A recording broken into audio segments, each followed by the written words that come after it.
On line فن خطابت course class number 17۔ ہماری classes میں قرآن پاک کی وہ آیات مبارکہ ڈسکس ہو رہی ہیں جن میں اللہ سبحانہ و تعالی نے خطابت کا صراحتاً وضاحتاً ذکر کیا ہے۔ آج کی اس نشست میں ہم پارہ نمبر 23 سورہ صاد اور اس کی آیت مبارکہ ہے 20، اس کو ذکر کریں گے۔ اللہ تعالیٰ فرماتے ہیں وَآتَيْنَاهُ الْحِكْمَةَ وَفَصْلَ الْخِطَابِ، اور ہم نے انہیں یعنی حضرت داؤد علیہ السلام کو، چونکہ ان کی بات ہو رہی ہے تو الحکمہ حکمت عطا فرمائی، وفصل الخطاب اور فیصلہ کن انداز خطاب عطا فرمایا۔ اب دیکھیں یہاں پر ذکر ہوا اللہ کے پیارے نبی حضرت داؤد علیہ السلام کا، اور اللہ تعالیٰ فرماتے ہیں کہ ہم نے انہیں حکمت و دانائی بھی عطا فرمائی اور اس کے ساتھ ساتھ ہم نے فیصلہ کن انداز خطاب۔ اب اس کا ایک ایک لفظ تشریح طلب ہے، تفسیر طلب ہے، وضاحت طلب ہے۔ میں ایک ایک لفظ کو کھولتا ہوں، پھر انشاءاللہ آپ کے سامنے اس آیت مبارکہ کا جو بطن ہے، جو اندر ہے، وہ مترشح اور واضح ہوگا۔ سب سے پہلی بات تو یہ ہے کہ یہاں پر دو چیزیں ذکر کی گئیں، نمبر 1 حکمت اور نمبر 2 خطاب، یعنی قوت خطابت، قوت گویائی اور اپنی بات کو آگے منتقل کرنے کا فن، اور جو اللہ پاک کی ذات کی عطا ہے اسے آگے ڈیلیور کرنے کا فن، اس کو ذکر کیا۔ تو یہاں پر کتنی چیزوں کا ذکر ہوا؟ 2 چیزوں کا۔ سب سے پہلے کس چیز کا ذکر ہوا؟ حکمت کا، اس کے بعد خطاب کا۔ اس سے یہ پتہ چلا کہ علم اور حکمت اور دانائی یہ پہلے ہے، مقدم ہے، اور خطاب، خطابت اور واعظ و نصیحت یا قوت گویائی کا ملکہ یہ سیکنڈ پہ ہے، یہ بعد میں ہے۔ ہمارے ہاں اس حوالے سے لوگ اہل علم اور اہل فن افراط و تفرید کا شکار ہیں۔ بعض ایسے صاحبان علم و حکمت ہیں کہ وہ خطابت کو اور قوت گویائی جو خاص ملکہ ہے اپنی بات کو آگے پہنچانے کا، اس کا سرے سے انکار کر دیتے ہیں، اسے تسلیم ہی نہیں کرتے، اسے اہمیت ہی نہیں دیتے۔ وہ کہتے بس علم آ جائے اتنا کافی ہے، ہمیں خطابت سیکھنے کی کیا ضرورت ہے۔ اب دیکھیں یہاں پر اللہ پاک کی ذات نے حکمت کا بھی ذکر کیا اور ساتھ میں خطابت کا بھی ذکر کیا، اور یہاں پر اللہ پاک کی ذات نے ان دونوں چیزوں کو اکٹھا بیان کر کے گویا ہمارے لیے میسج اور پیغام دیا ہے، ہمیں ایک ڈائریکشن اور لائن دی ہے کہ آپ تبھی کامیاب ہو سکتے ہیں اس فیلڈ میں کہ جب آپ کے پاس دونوں چیزوں کا ملکہ ہو۔ آپ کے پاس علم و حکمت بھی ہونا چاہیے اور اس کے ساتھ ساتھ آپ کے پاس خطابت کا ملکہ بھی ہونا چاہیے۔ یہ نصیحت ہے ان لوگوں کے لیے، ان اہل علم اور اہل فضل کے لیے کہ جو خطابت کے ملکے کا انکار کرتے ہیں۔ تو میں بلکہ اس کو یوں بھی کہوں گا، میں ان سے کہنا چاہوں گا کہ آپ کے پاس وَآتَيْنَاهُ الْحِكْمَةَ تو ہے، وَفَصْلَ الْخِطَابِ نہیں ہے۔ آپ کے پاس وَآتَيْنَاهُ الْحِكْمَةَ تو ہے لیکن وَفَصْلَ الْخِطَابِ نہیں ہے، گویا کہ آپ ادھوری شخصیت ہیں، پوری شخصیت نہیں ہیں۔ آپ پورے تب ہوں گے کہ جب آپ کے پاس حکمت کے ساتھ ساتھ خطاب کا ملکہ بھی ہوگا، آپ کے پاس قوت بیان اور قوت خطابت بھی ہوگی، پھر جا کر آپ کی شخصیت کی تکمیل ہوگی، پھر آپ ایک کامل عالم اور اس کے ساتھ ساتھ کامل مبلغ کی حیثیت سے زمانے میں ابھر کر سامنے آئیں گے۔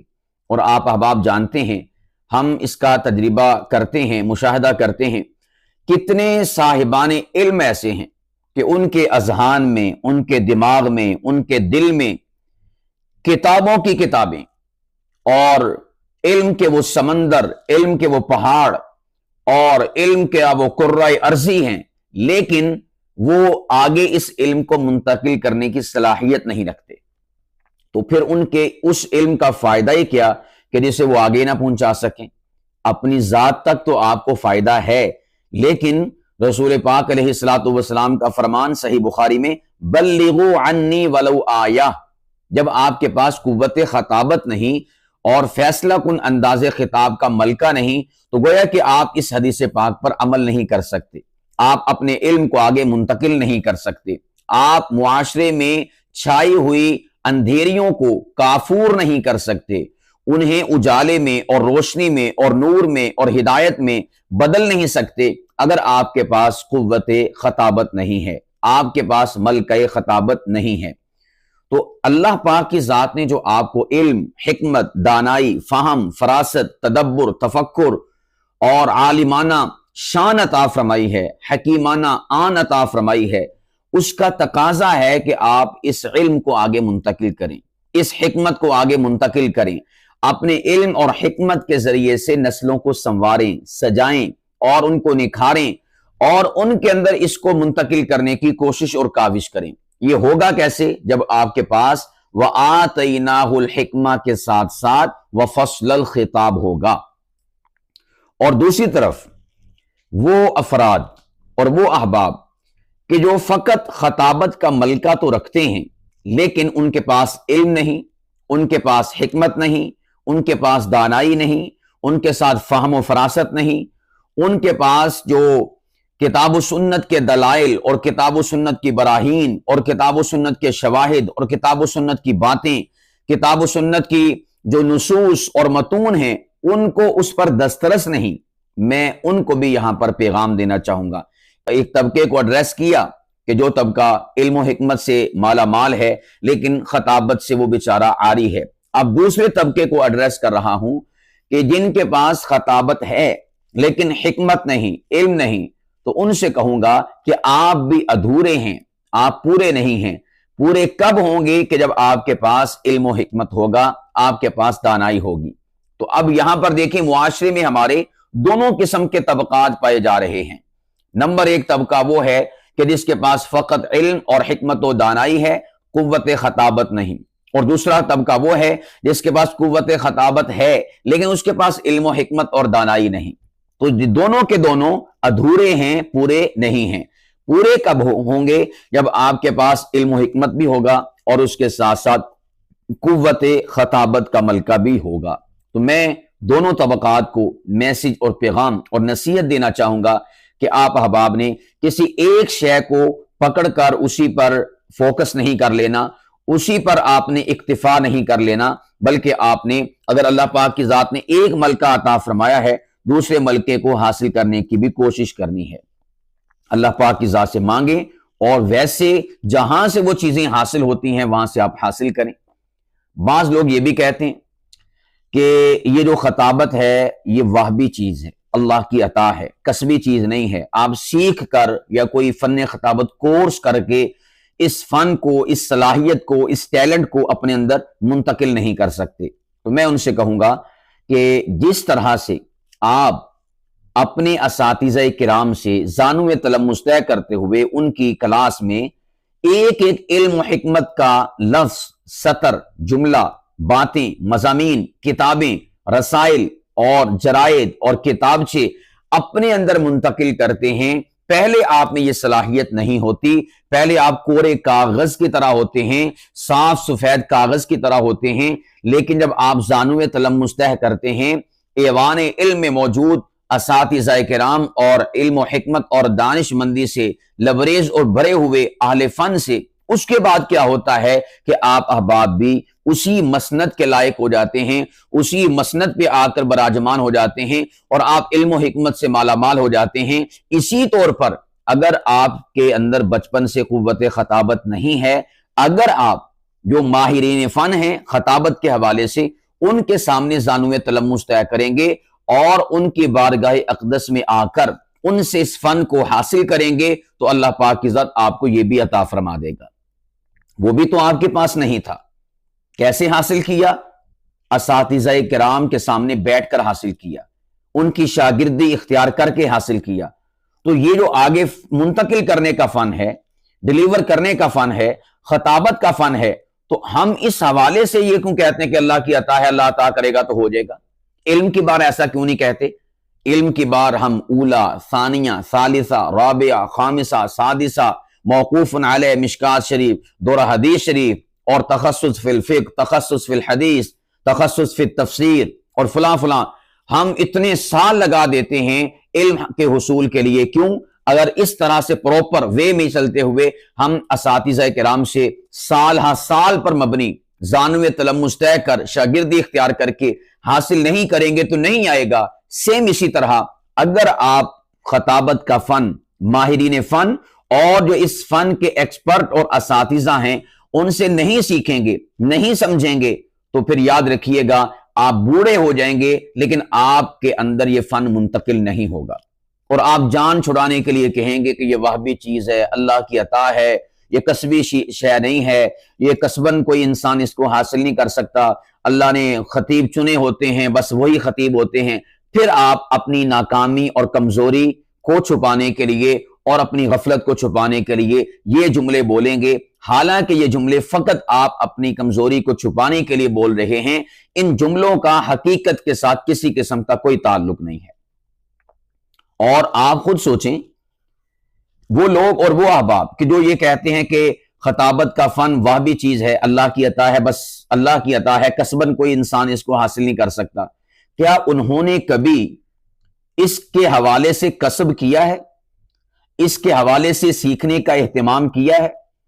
اس کے حوالے سے کتنے ایام اور کتنے دن صرف کیے ہیں؟ ذرا آپ کیلکولیٹ کیجئے، ذرا نظر دوڑائیے۔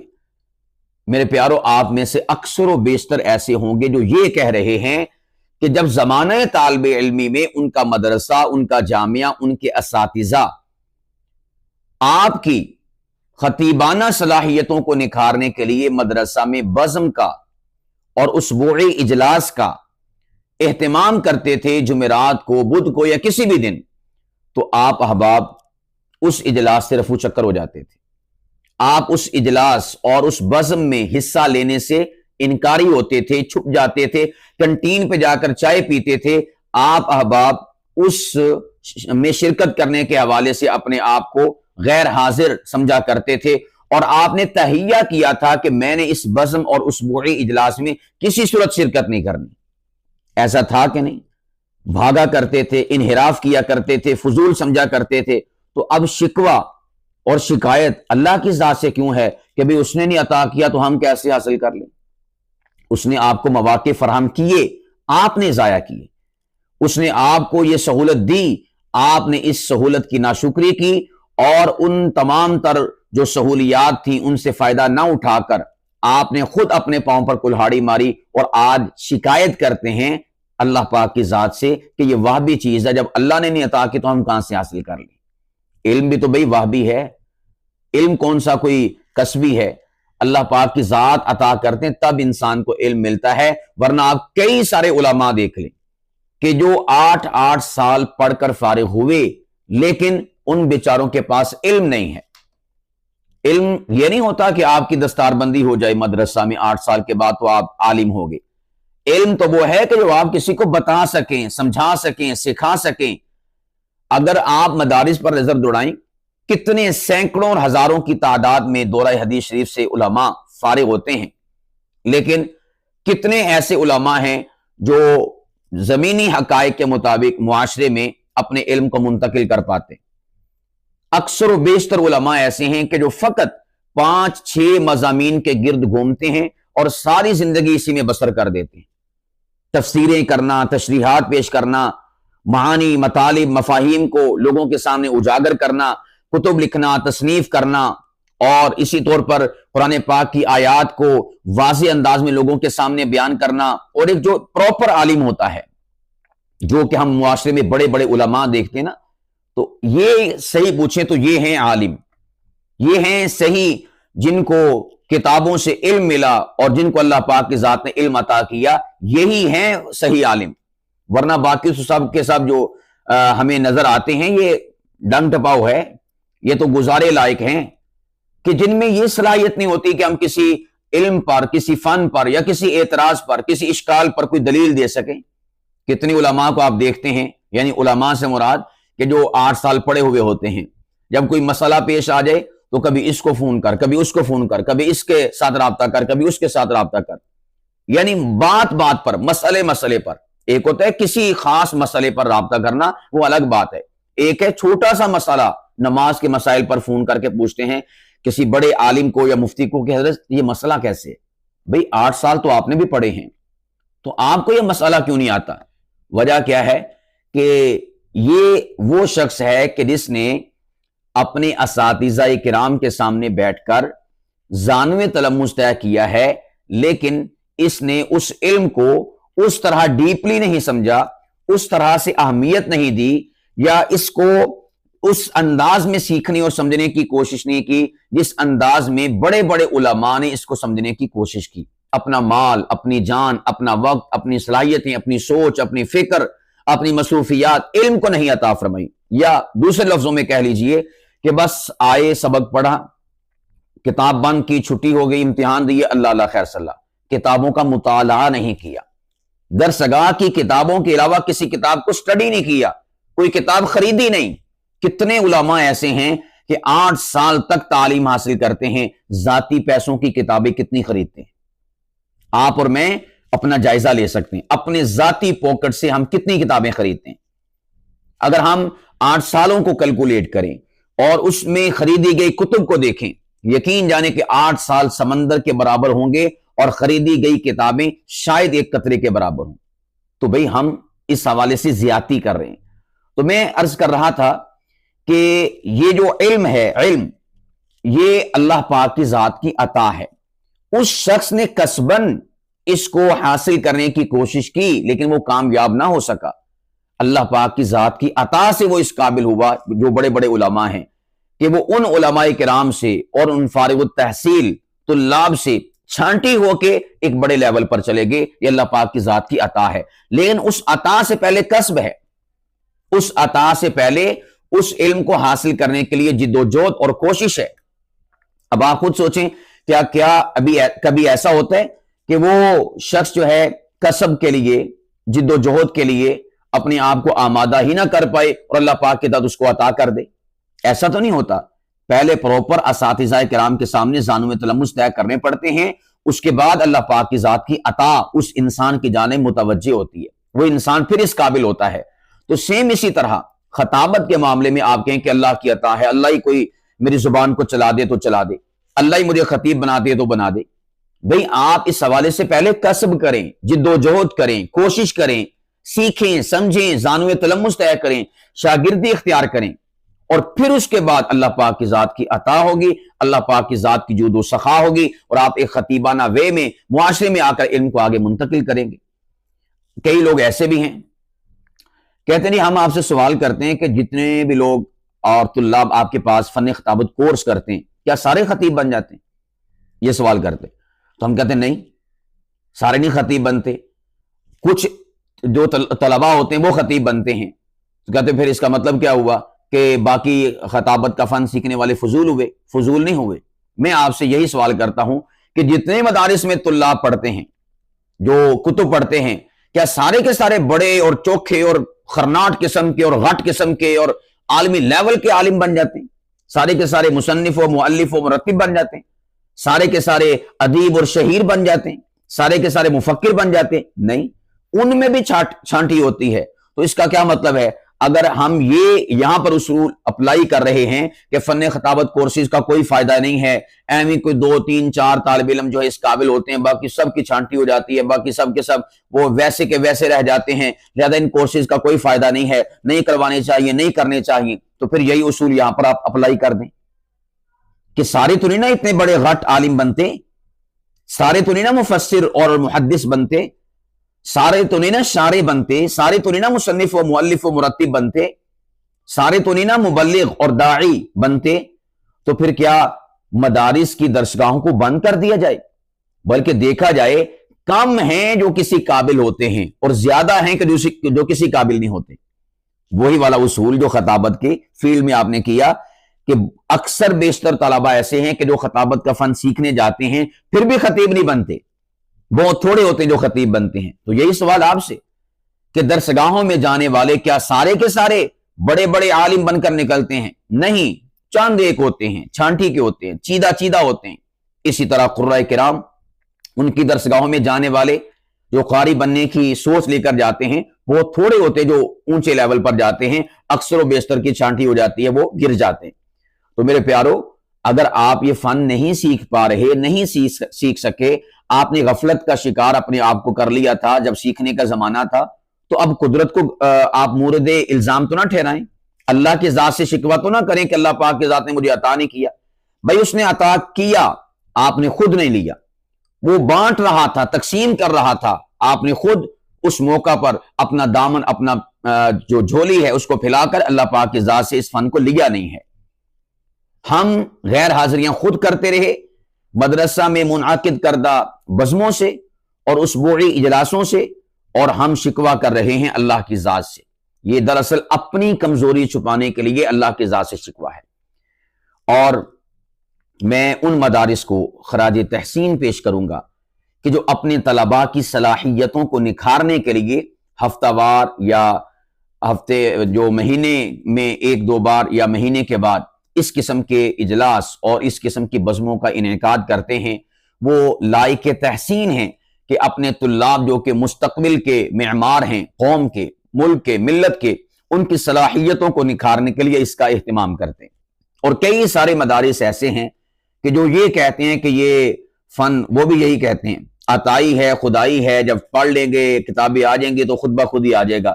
ان کے طلباء 8 سال پڑھ کے مدرسہ سے فارغ ہوتے ہیں اور بیچاروں کو بولنے کا ملکہ ہی نہیں حاصل ہوتا، بیچارے گفتگو نہیں کر سکتے، نماز پہ نہیں گفتگو کر سکتے، وہ کسی دینی حکم پر، کسی اخلاقی رویے پر گفتگو نہیں کر سکتے۔ اس میں قصوروار مدرسہ والے بھی ہوتے ہیں کہ انہوں نے اپنے طلباء کرام کی ان صلاحیتوں کو نکھارنے میں کوئی کردار ادا نہیں کیا اور اسے ڈال دیا اللہ پاک کی ذات کے اوپر کہ وہ دکھا دے گا، وہ سکھا دے گا، وہ بتا دے گا۔ دنیا کے کام ایسے نہیں چلتے۔ اللہ نے جوڑا ہے دنیا کو اسباب کے ساتھ، آپ ہیلا وسیلہ کریں گے تو اللہ پاک کی ذات آپ کو عطا کرے گا۔ قرآن کریم اللہ پاک فرماتے ہیں، پارہ نمبر 21 سورہ عنکبوت، سورہ نمبر 29 اور سب سے آخری رکوع اور سب سے آخری آیت مبارکہ، والذین جاہدوا فینا لنہدینہم سبلنا وان اللہ لمع المحسنین، کہ جو لوگ ہمارے راستے میں ایفرٹ کرتے ہیں، سٹرگل کرتے ہیں، کوشش کرتے ہیں، جد و جہد کرتے ہیں، قدم اٹھاتے ہیں، تو اللہ پاک فرماتے ہیں پھر ہم ان کے لیے راہیں کھول دیتے ہیں۔ انہی کے لیے راہیں کھلتی ہیں جو اللہ کے راستے میں قدم اٹھاتے ہیں، جو ہمت دکھاتے ہیں۔ کہتے ہیں نا، اٹھ باندھ کمر کیا ڈرتا ہے، پھر دیکھ خدا کیا کرتا ہے۔ پہلے کمر تو باندھ، پہلے قدم تو اٹھا، پہلے اپنے اندر جذبہ اور شوق اور ولولہ تو پیدا کر، سیکھنے کی رمق تو پیدا کر، اس کے بعد اللہ پاک کی ذات تیرے لیے راہیں بھی آسان کر دے گا۔ اور ہم یہ چاہتے کہ میں قدم بھی نہ اٹھاؤں، میں اپنے آپ کو اس حوالے سے آمادہ بھی نہ کروں، اور اللہ پاک کی ذات مجھے عطا فرما دے۔ این خیالستو محالستو جنو، یہ پاگل پن ہو سکتا ہے، حقیقت کے ساتھ اس کا کوئی تعلق نہیں ہے۔ قانون قدرت یہ نہیں ہے، اللہ پاک کی ذات کی طرف سے جو متعین کردہ ہے۔ تو اس لیے ہمیں حکمت اور علم اور دانائی اس کو بھی حاصل کرنا ہے داؤد علیہ السلام کی طرح، اور اللہ پاک کی بارگاہ سے ہم نے انشاءاللہ اس فن یعنی قوت خطابت کو بھی حاصل کرنا ہے۔ اب یہاں پر ایک اعتراض بھی پیدا ہو سکتا ہے، کہیں گے کہ آپ جو یہ آیت مبارکہ پیش کر رہے ہیں کہ ایک عالم کے پاس علم و حکمت بھی ہونی چاہیے اور خطابت بھی ہونی چاہیے، تو اور علماء کو یہ دونوں چیزیں حاصل کرنے کے لیے اپنا ہمت کرنی ہوگی اور خود سے اس کو حاصل کرنا ہوگا، اس کو خدا پر نہیں ڈیپینڈ کرنا ہوگا، خدا پر نہیں چھوڑنا ہوگا۔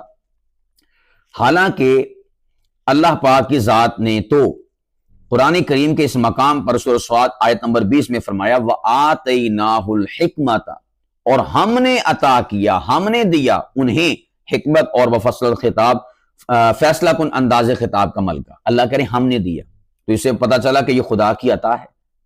میرے پیارو، اللہ ہی عطا کرتے ہیں، ہم نے کبھی رزق کے معاملے میں تو یہ کہا نہیں ہے کہ اللہ ہی رزق عطا کرتے ہیں لہذا چپ کر کے بیٹھ جاؤ۔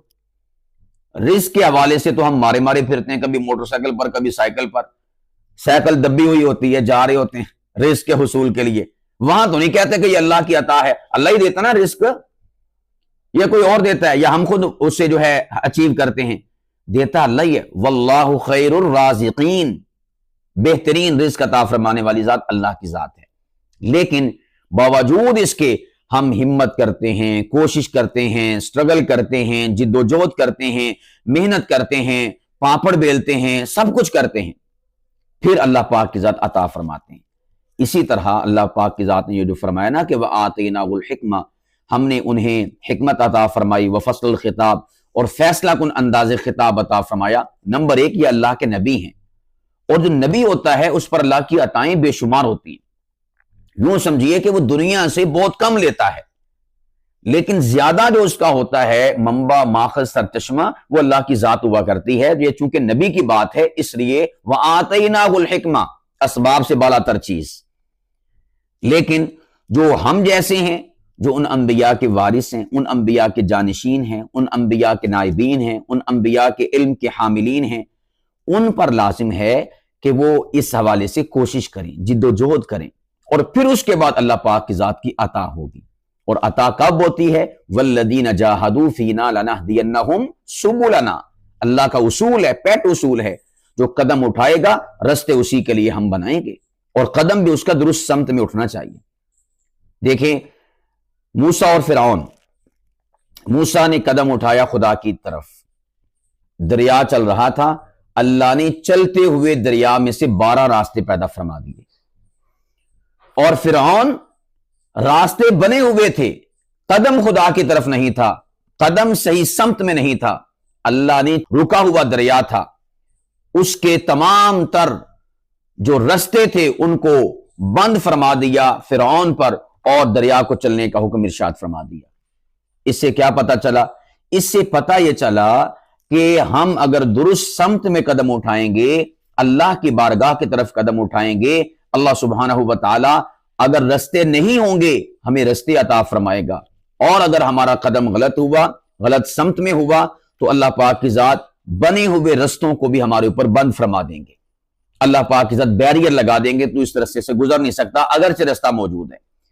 تو میرے پیارو، ہم اپنے قدم اٹھائیں صحیح سمت کی طرف، صحیح رستے کی طرف، تاکہ ہم ان علوم اور فنون کو اپنے اندر سمو لیں اور حاصل کر لیں، اور پھر اس کے ذریعے سے دین کی ترویج و اشاعت میں اپنا اہم ترین کردار ادا کریں۔ تو میں عرض کر رہا تھا وَآتَيْنَاهُ الْحِكْمَةَ وَفَصْلَ الْخِطَابِ، کہ اللہ پاک فرماتے ہیں کہ ہم نے داؤد علیہ السلام کو علم و حکمت و دانائی بھی عطا فرمائی، اور فیصلہ کن انداز خطاب بھی عطا فرمایا۔ تو یہ کافی ساری چیزیں میں نے آپ کے سامنے اس سے کشید کردہ رکھ دی ہیں۔ اب ایک بات اور خطابت کے حوالے سے، ایک ہے سادہ مادہ خطابت کرنا، یعنی ہولے ہولے، پولے پولے، اور جس کو کہتے ہیں نا گنمن کرنا، گنمن۔ بعض علماء اہل علم ایسے بھی ہیں، بڑے ماشاءاللہ اہل علم ہوتے ہیں، لیکن جب وہ بات کرتے ہیں تو گنمن کرتے ہیں، گنمن، جسے کہتے ہیں نا بھی اس کی تو اس کو آپ نہیں سمجھ آ رہی، ہمیں کیا سمجھ آنی۔ یعنی وہ بولتے ہیں صاف، شفاف، واضح، مترشح نہیں بولتے، ان کی باتیں ان کے منہ میں گردش کرتی رہتی ہیں، منہ سے باہر ہی نہیں آتی۔ یہ اتنا دھیما بولتے ہیں، اتنا آہستہ بولتے ہیں کہ ان کی آواز آگے پہنچ نہیں پاتی، ان کے الفاظ آگے منتقل ہی نہیں ہو پاتے۔ تو اللہ پاک کی ذات نے داؤد علیہ السلام کی صفت خاص کیا ذکر کی؟ وَفَصْلَ الْخِطَابِ، فیصلہ کن انداز خطاب۔ صرف یہ نہیں کہا کہ ہم نے انہیں علم و حکمت و دانائی بھی عطا فرمائی اور ہم نے قوت خطابت بھی عطا فرمائی، یہ نہیں فرمایا، بلکہ لفظ کیا ہے؟ وَفَصْلَ الْخِطَابِ، فیصلہ کن انداز خطاب۔ یعنی جب داؤد علیہ السلام قوت خطابت کو بروئے کار لاتے، خطابت فرماتے اور بیان کیا کرتے تھے، ان کے دلائل محکم ہوا کرتے تھے۔ جب وہ گفتگو کرتے تھے تو ان کی گفتگو فیصلہ کن ہوا کرتی تھی، ان کی گفتگو لوگوں پر اثر انداز ہوا کرتی تھی، لوگوں پر اپنا اثر چھوڑا کرتی تھی۔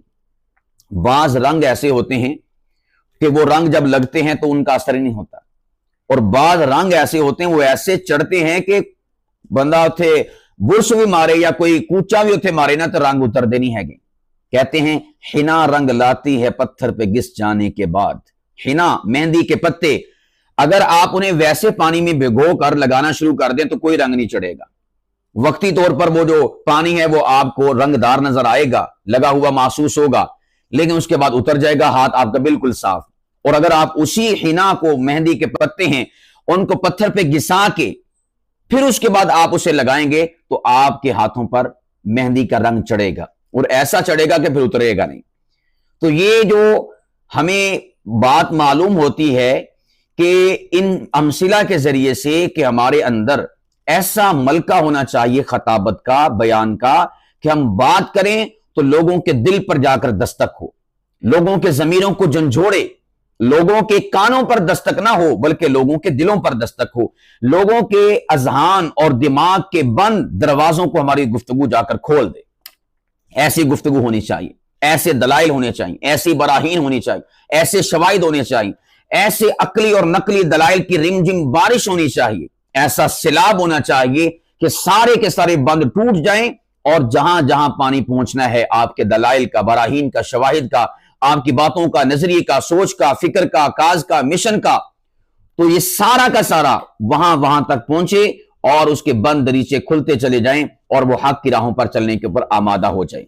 ہم کئی سارے خطباء کو دیکھتے ہیں کہ وہ جب خطابت کرتے ہیں نا، بندے کو جھنجھوڑ کے رکھ دیتے ہیں، بندے کو ہلا کے رکھ دیتے ہیں، انسان اس موقع پر ماوے حیرت ہو جاتا ہے اور استعجابانہ نگاہوں سے تک رہا ہوتا ہے، اس کا فقط اس کے کان نہیں سن رہے ہوتے بلکہ اس کا انگ انگ، اس کا رواں رواں، اس کے جسم کا ایک ایک حصہ اس موقع پر ان تمام تر گفتگو والے الفاظ کو اور تمام تر نظریات کو کیچ کر رہا ہوتا ہے، حاصل کر رہا ہوتا ہے، اڈاپٹ کر رہا ہوتا ہے، اپنے اندر اتار رہا ہوتا ہے۔ یہ کب ہوتا ہے؟ جب اس خطیب کے اندر ملکہ پایا جاتا ہے کہ وہ فیصلہ کن انداز خطاب اختیار کرتا ہے۔ اب یہ کیسے آئے گا؟ اس کے لیے محنت ہے، کوشش ہے، اور اس کے لیے ان خطباء کو سنا جائے کہ جن کے پاس فیصلہ کن انداز خطاب کا ملکہ ہے۔ جب آپ سنیں گے پھر آپ کو پتا چلے گا۔ اب یہاں پر آپ نے دو کیٹیگریز کر لینی ہیں، ایک خطباء یا متکلمین یا بولنے والے یا مبین، وہ ہوتے ہیں جن کا میں نے ماں قبل میں ذکر کیا کہ جب وہ بات کرتے ہیں تو گنگن کرتے ہیں، یعنی انہیں اپنی سمجھ نہیں آتی کہ ہم کیا کہہ رہے ہیں۔ مجمع بھی کہتا ہے کہ پتہ نہیں یہ کیا کون سا ساز چل رہا ہے کہ جس ساز کی سمجھ نہیں آ رہی، یہ پتہ نہیں کون سی بانسری چل رہی ہے، بانسری بج رہی ہے، اس بانسری کی سمجھ نہیں آ رہی۔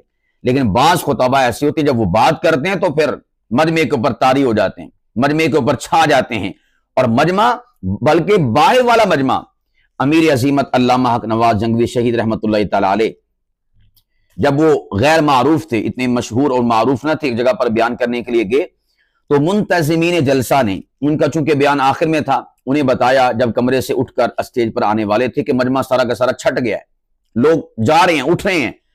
تو انہوں نے فرمایا کہ آپ پریشان نہ ہوں، جب میں جاؤں گا نا اسٹیج پہ اور مائک کے سامنے، پھر دیکھنا وہ جو مجمع گیا ہے وہ تو واپس آئے گا ہی، وہ جو علاقے میں لوگ اپنے بستروں میں محو استراحت ہیں، محو آرام ہیں اور سو رہے ہیں، فرمایا کہ میرا بیان ان کو بھی اٹھنے پر مجبور کر دے گا۔ یہ ہے فیصلہ کن انداز خطاب۔ اور آپ جانتے ہیں، نہیں جانتے تو آپ ذرا یوٹیوب پہ سرچ کیجئے گا، حق نواز جنگوی لکھیے گا، پھر آپ کو پتا چلے گا کہ فیصلہ کن انداز خطاب کیا ہوتا ہے۔ انداز تکلم جو فیصلہ کن ہوتا ہے، اس کی لے کیا ہوتی ہے، اس کا سر کیا ہوتا ہے، اس کی تال کیا ہوتی ہے، اس کا انداز کیا ہوتا ہے، اس کی وے کیا ہوتی ہے، وہ کس انداز سے انسان کرتا ہے کہ سوئے ہوئے انسانوں کو بھی جگا دیتا ہے۔ تو میرے پیارو، ہم نے علم و حکمت کو بھی حاصل کرنا ہے اور اس کے ساتھ ساتھ فیصلہ کن انداز خطاب اس کو بھی حاصل کرنا ہے، اور اللہ پاک کی ذات سے مانگنا بھی ہے۔ جس طرح ہم علم حاصل بھی کرتے ہیں، اللہ سے بھی مانگتے ہیں رب زدنی علما، اسی طرح خطابت کو ماہرین فن سے سیکھنا بھی ہے، سمجھنا بھی ہے، اور اللہ پاک کی ذات سے مانگنا بھی ہے۔ کیسے؟ رب اشرح لی صدری ویسر لی امری واحلل عقدۃ من لسانی یفقہوا قولی۔ کیسے؟ وَأَخِي ہارون هُوَ أَفْصَحُ مِنِّي لِسَانًا، یہ ہم نے اللہ پاک کی ذات سے مانگنا ہے، اللہ پاک کی ذات سے سوال کرنا ہے۔ تو جب دونوں چیزیں جمع ہو جائیں گی، آپ کی شخصیت، آپ کا علم، آپ کا فن کامل ہو جائے گا، پورا ہو جائے گا، تو ایک کامل عالم کی صورت میں اور کامل مبلغ کی صورت میں آپ معاشرے میں جب آئیں گے تو انشاءاللہ انقلاب آپ کی گفتگو آپ کے علم کے ذریعے سے قوم، ملک اور ملت کا مقدر ہوگا۔ اب جس کے جی میں آئے وہی پائے روشنی، میں نے تو دیا جلا کر سر عام رکھ دیا ہے۔